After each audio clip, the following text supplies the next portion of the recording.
കോഴിക്കോടിൽ 1969 നവജ്യോതി ശ്രീ കരുണാകര ഗുരു സ്ഥാപിച്ച ശാന്തിഗിരി ആശ്രമത്തിൽ ഓരോ വർഷവും നടക്കാറുള്ള ഫെസ്റ്റ് വളരെയേറെ പ്രശസ്തമാണ്.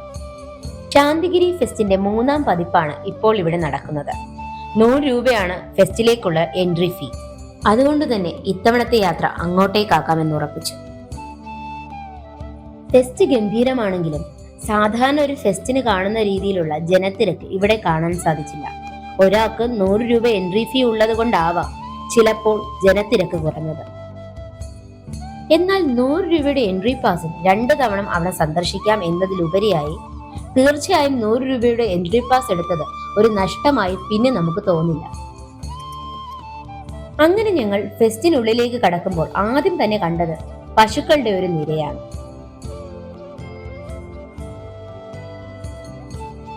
പിന്നെ മുന്നോട്ട് നടക്കും തോറും ഒട്ടകവും കുതിരയും എല്ലാം അവിടെ ഇവിടെയായി നിൽക്കുന്നുണ്ടായിരുന്നു. ചിലരൊക്കെ ആ മൃഗങ്ങൾക്ക് മുകളിൽ കയറി സവാരി നടത്തുന്നുണ്ടായിരുന്നു. പിന്നെ ഏഷ്യാൻ ന്യൂസിന്റെ ഒരു എക്സിബിഷൻ ഏരിയയിലേക്കാണ് ചെന്നത്. അവിടെ ന്യൂസ് പ്രൊഡക്ഷൻ കൺട്രോൾ റൂമിൽ ഉപയോഗിക്കുന്ന സാധനങ്ങളും ക്യാമറയും എല്ലാം എക്സിബിറ്റ് ചെയ്യുന്നുണ്ടായിരുന്നു. ഓഗ്മെന്റഡ് റിയാലിറ്റിയുടെ ഒരു ചെറിയ പകർപ്പും അവിടെ വരുന്നവരെ തന്നെ അവതാരകരായി നിർത്തിക്കൊണ്ട് പ്രദർശിപ്പിക്കുന്നുണ്ടായിരുന്നു. പതിവ് പ്രദർശന വിപണന മേളയ്ക്കപ്പുറം ദീപാലങ്കാരങ്ങളുടെ ഒരു വസന്തമാണ് ഇവിടെ ഒരുക്കിയിരിക്കുന്നത്. ഒരു ചെറിയ സൂ വരെ ഇവിടെ നിർമ്മിച്ചിട്ടുണ്ട്.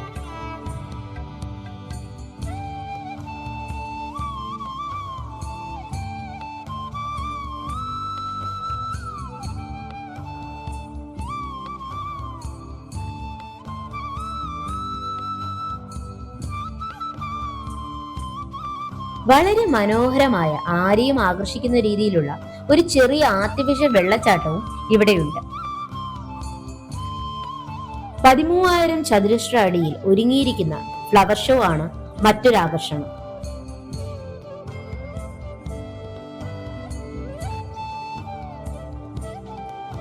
അതിനെല്ലാം ഉപരിയായി പലതരം മത്സ്യങ്ങളെയും വളർത്തുമൃഗങ്ങളെയും പാമ്പിനെയും വലിയ ഓന്തിനെയും എല്ലാം വച്ചുള്ള പെർഷോയും മറ്റൊരാകർഷണമാണ്. ആൾത്തിരക്ക് കുറച്ചൊന്ന് അനുഭവിച്ചത് പെർഷോ കാണാൻ കയറിയപ്പോഴാണ്. മറ്റ് ഫെസ്റ്റുകളിൽ വെച്ച് താരതമ്യം ചെയ്യുമ്പോൾ വളരെ വിലക്കുറച്ചാണ് ഇവിടെ പല സാധനങ്ങളും വിൽപ്പനയ്ക്ക് എത്തിച്ചിട്ടുള്ളത്.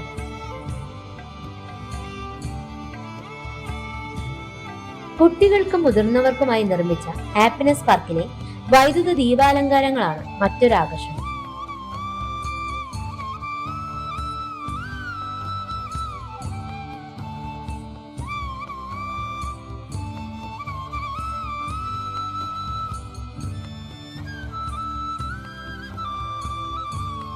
ഫെസ്റ്റിൽ പലയിടങ്ങളിലായി ഫുഡ് കോർട്ടുകളുമുണ്ട്.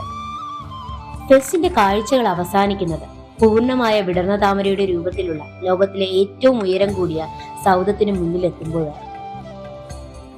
വിടർന്ന വെള്ളത്താമരയുടെ രൂപത്തിലുള്ള വെണ്ണക്കൽ മന്ദിരം കാണുന്നത് തന്നെ മനസ്സിന് കുളിർമയേകും.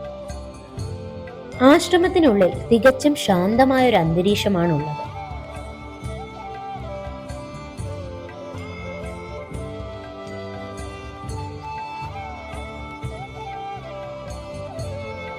തൊണ്ണൂറ്റൊന്നടി ഉയരവും 84 അടി ചുറ്റളവുമുള്ള ഈ വെണ്ണക്കൽ മന്ദിരം പൂർണ്ണമായ വിടർന്ന താമരയുടെ രൂപത്തിലുള്ള ലോകത്തിലെ ഏറ്റവും ഉയരം കൂടിയ സൗധമാണ്.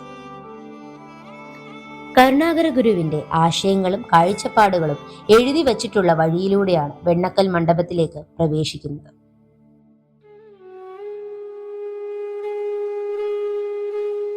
പർണശാലയ്ക്ക് മുന്നിൽ പ്രാർത്ഥനയ്ക്കായി തയ്യാറാക്കിയിട്ടുള്ള ഒരു ഹാളാണുള്ളത്. അവരുടെ പ്രാർത്ഥനാ സമയമായതുകൊണ്ട് അങ്ങോട്ടേക്ക് പ്രവേശിക്കാൻ കഴിഞ്ഞില്ല. പർണശാലയ്ക്കുള്ളിൽ ഗുരു സമാധി കൊള്ളുന്ന സ്ഥലത്ത് തടിയിൽ താമരമുട്ടിന്റെ രൂപത്തിൽ ശരകുടം നിർമ്മിച്ചിട്ടുണ്ട്.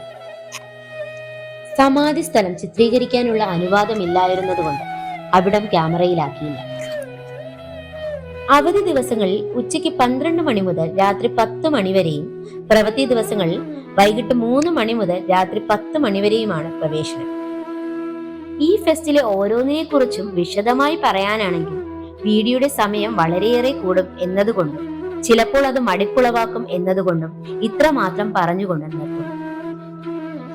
ചില സ്ഥലങ്ങളും ചില കാഴ്ചകളും അനുഭവിച്ചു തന്നെ അറിയണം. വാക്കുകൾ ചിലപ്പോൾ അതിന്റെ ഭംഗി ഇല്ലാതാക്കും. ഫെസ്റ്റ് തീരുന്നതിന് മുന്നേ ഒരു തവണ കൂടി വരണമെന്ന് തീരുമാനിച്ചുകൊണ്ട് അവിടെ നിന്ന് ഇറങ്ങി.